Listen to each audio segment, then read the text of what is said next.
So, I went to a Taylor Swift concert. April 29th, the Eras Tour in Atlanta, Georgia, with Lauren and my friends. I know. What can I say? Greatest boyfriend ever. I know, you don't have to tell me. I really don't know the demographic for this video. Taylor Swift fans primarily, I guess. But if you have been to one of the shows, none of what I'm going to say is going to blow your mind. And the people that haven't been to the show probably don't want it to be spoiled for them, but whatever. I'm going to make this video for the Nate the Great fans, better than Swifties or whatever you call them. So this is, I guess, the Taylor Swift story of how I went to the concert, why I went to the concert, what the concert was like. Yeah, I'm going to just do a review on the Eras Tour. What has my career gone to? Okay, so I got there Friday night. We stayed in Atlanta. It had been a while since I've seen my girlfriend and my other friends, so it was good to see them and chill before Saturday, the big day, which leads to, I guess Saturday. We made friendship bracelets because I guess Taylor mentions them in one of her songs, I guess. We had all little costumes pertaining to our favorite albums. I am no means the biggest Taylor Swift fan, but 1989 is my favorite album because of style, and Blank Space are my favorite Taylor Swift songs. However, and here's the kicker, I dressed up as Red, specifically Jake Gyllenhaal in the all too well 10-minute version, short film, music video, whatever, portrayed by Dylan O'Brien. I had the red scarf and everything. Like I said, best boyfriend of all time. Lauren went as Speak Now, and she looked beautiful as always, and Carly was Reputation, Christy was Midnights, and Luke was Lover. We all had heart sunglasses too, colors pertaining to the different albums. Very, very fun, I can tell you that. We drove to the West End Atlanta MARTA station. I'm so surprised we didn't get mugged on the way there. We parked, didn't have to pay for parking, but paid for a two-way MARTA ticket with a lot of other Swifties doing the same. It was kind of the funniest dynamic ever, seeing the hard Atlanta O-Block Section 8 household drug dealers right next to glittered up 19-year-old blonde girls. It was so funny. It was so funny. Just like the entire, just glitter just rained over Atlanta that weekend. Atlanta security were actually ready for us too. I think that was kind of cool. The MARTA was kind of complicated, but we just followed the crowd because of the security. They were pointing to where to go. They were directing everybody. I genuinely felt bad for the people just visiting Atlanta that weekend and didn't know where they were going and just ended up at Taylor Swift. I can only imagine them saying, "Hey, I'm trying to go to the Atlanta Visitor Center. Or maybe go to a museum or two. Oh, look at that. A security man is pointing me to the exit. Okay, great. Sounds great. Amazing. Oh, good. The Mercedes-Benz Arena. What's going on there? A Taylor Swift concert." That's nowhere near I'm trying to go. I can just imagine tens of people, maybe hundreds of people like doing that, having no recollection of a Taylor Swift concert going on in the same weekend. I feel bad for all of Atlanta. I feel bad for all of Atlanta visitors on behalf of all the Taylor Swift quote-unquote fans, because I'm not a fan. I'm sorry. Our bad. Anyway, we finally get to the stadium about like 4 or something. We kind of wanted to get there earlier, but we were kind of bumming around earlier in the day.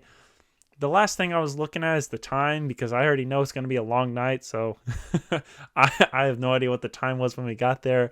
There was like 0 line for general admission. There's tons of lines for like VIP and, if you're sitting somewhere specific, but no, general admission, we just walked right in. It was actually pretty easy.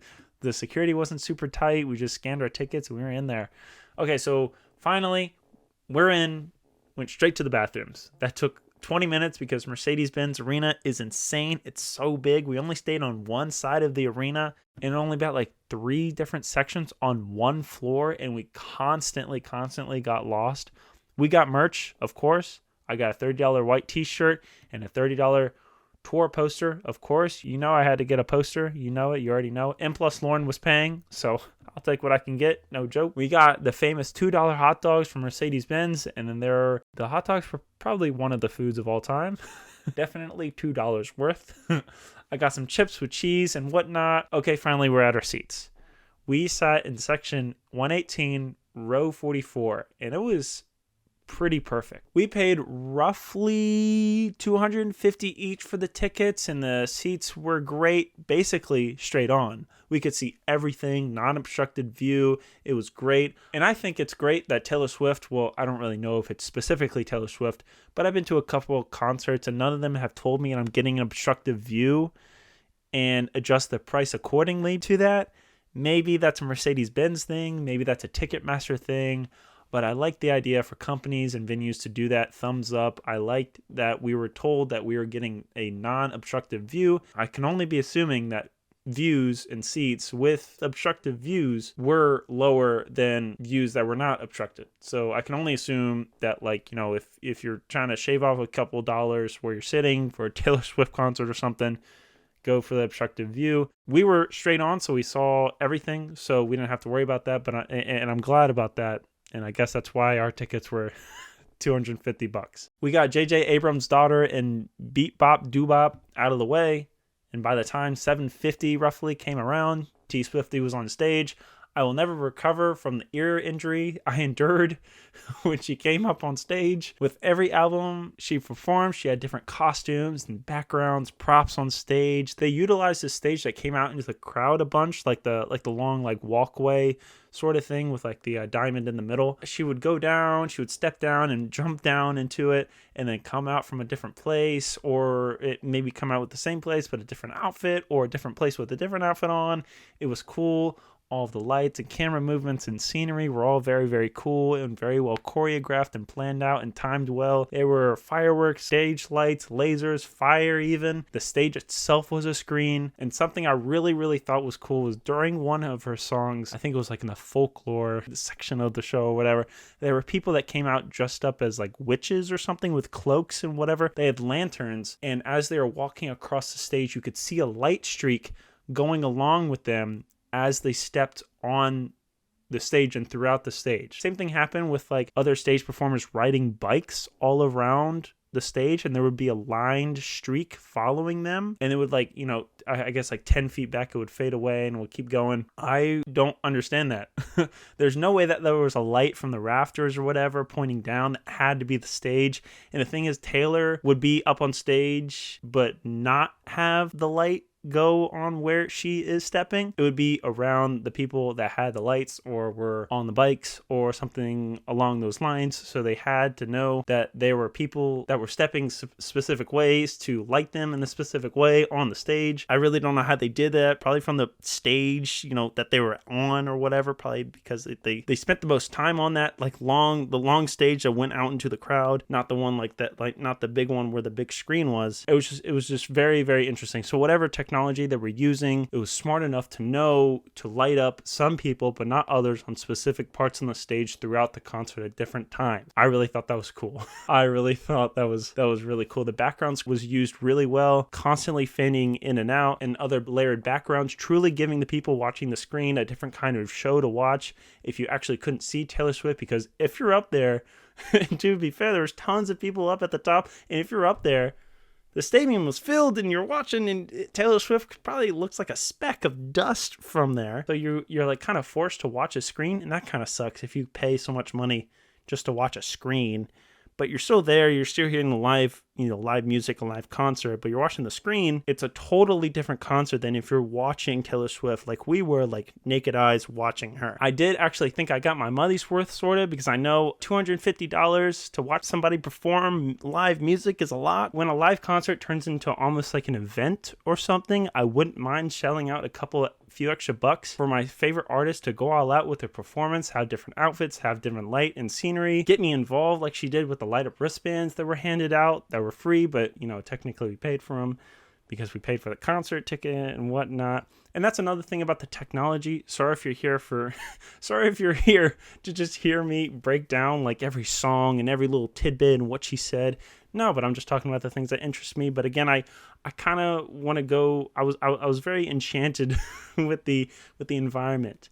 Anyway, these lights were very, very cool. These little light up wristbands. Everyone had them on. They would light up different colors. They'd sparkle. They were synced with the songs. As she was playing different songs, it would light up to the beat, or like during crescendos or big punchy moments in the song. It was a comfortable wristband. I still have it, and it wasn't distracting to my wrist somehow. And another thing was actually very cool. There's different sections, obviously, throughout Mercedes-Benz Arena, and everybody had a wristband on. However, different people had them light up at different times. So one section would have their light up wristbands light up. They would light up green or blue or whatever, but the section right next to them wouldn't during the same song, during the same part of the song. And then the other section would light up while the previous one, would turn off or something like that, or, something along those lines. So it was like this weird, very cool, different type of technology where they knew where people were sitting, or they at least knew where the wristbands were and which ones to light up when and whatnot, what section to light up. Because I it's really hard to explain, because I was kind of mesmerized as I was watching. I was like, holy cow, like, how are they doing this? We were in section, what I say, like 118 or something. We're in section 118 during, let's say, style or whatever. My light up wristband would like sparkle, right? People in the 119 section during style, during like, I guess the chorus of the song, mine would light up, theirs wouldn't. And then during the bridge of the song, mine would go dark and theirs would light up. Or that's just an example. That's not really what happened, but I'm like, holy cow, like they know where my wristband is and they're lighting it up synced with the song. And they're doing the same thing with the other section, but at different times. So they have to know where these wristbands are. And I just wonder what kind of technology that is used, because obviously me in 118 is a different section than the person in 119. And if mine lights up while their section is lighting up, obviously mine, that doesn't look right. And if theirs light up, if only theirs light up when my section is on, it looks awkward as well. So they have to plan it out. Each section lights up at different ways. I just think that something like that was really cool. Now, the music she played, you can look up the Eras Tour set list on the Reddit, whatever, the spreadsheet or whatever. I'm not going to go through it all. However, she played the one at the beginning of her folklore section. I point that out because according to the spreadsheet, there's some discrepancy. We had the one, but she had a cool little wooden house and she laid on it and stood on it and played some music out of it. What else? Speak Now got shafted with Only Enchanted, the only song from Speak Now, and Lauren was upset about that, but that's okay. Taylor had this big, massive ball ground. There must have been a pain to get on and off every concert. And the big thing of the night, I guess, was our surprise songs. They were high in fidelity for the guitar acoustic song, and because she said something about April 29th being in the song or whatever, and it was only fitting that we got that one because it was April 29th. And then for the second one, we got the only Reputation surprise song to be played up until that moment. It was Gorgeous, played on the piano. She forgot the lyric, so I guess she has to sing it again later on tour or something. This Taylor Swift lore is just so much. It's just so much. The Midnights part of the show was probably my favorite, probably because it was the last part. I'm just kidding. It totally wasn't my favorite because she put it on an entire strip show while she was up there with a chair and all that. No, probably, I don't know. I really like Dancing to Lover with Lauren. That was probably my favorite part. I don't know. Maybe it was that. Maybe, Going Crazy for Love Story. I like that song. Maybe just sitting through the entire minutes of All Too Well. It was a lot. I have so many favorite moments. Then bam, after a blink of an eye, the concert was over. And we sat there to digest what we had just witnessed. A truly magical experience. A display of wonder and musical genius. Taylor Swift, The Eras Tour. We took our sweaty scarves, our overpriced merchandise, and our ringing ears back to Atlanta MARTA. The concert literally made me forget we were in a war zone. We got back by the skin of our teeth after we got Wendy's, and with filled hearts and stomachs, we dozed off to SpongeBob. Very, very fun. Truly a cool experience to see one of the biggest artists on earth in concert for comparatively cheap tickets. I never felt safe in Atlanta. And actually on my way home, coming out of Atlanta, I witnessed a car crash on the highway, like 50 yards in front of me, in my lane. So by the grace of God, I was able to make it out of that hellhole. No, but seriously, the concert was fun. It was cool. It was very stylish. I had a lot of fun with the songs, the ones that I did know and the ones I even didn't know I had fun with. She was a very fun and friendly and personable person up on stage, Taylor Swift. And I do kind of wish she talked to our audience a little bit more. I mean, she did. She told us a dad joke while her tech team was figuring something out with her earpiece. And she was cute because she asked us, the crowd, the lyrics to Gorgeous. You wrote the song, Taylor, come on. I wouldn't really change about like where we sat or anything. I know I wouldn't want to be on the sides or on the floor because Taylor Swift looks out. She looks forward a whole lot. So she was facing our direction a lot. And you couldn't see the cool stage floor if you're on the floor of the arena. So I think that's kind of, like you pay so much money to be on the floor to be the closest to Taylor Swift as you possibly can, but you can't see like a major aspect of the show. All in all, I would probably say a 13 out of 10. Or should I say a 22 out of 10? Or should I say the 1 out of 10? Or should I say a 15 out of 10? Or should I say I thought it was very good and well performed, and I liked hearing Blank Space and classic like Love Story and 22 by her. Lauren made a good point that I would never go out of my way to go see her in concert or text my guy friends and tell them let's go to Taylor Swift or anything like that, but I'm glad Lauren and my friends dragged me to it. But I did have a good time. I do enjoy listening to live music. I like Taylor Swift, so it was good. Well, that's it. I hope you enjoyed my in-depth review of a Taylor Swift concert. Don't forget to like, comment, subscribe, and all those fun things. Thank you so much, and I'll see you guys in the next video or podcast episode, whichever one.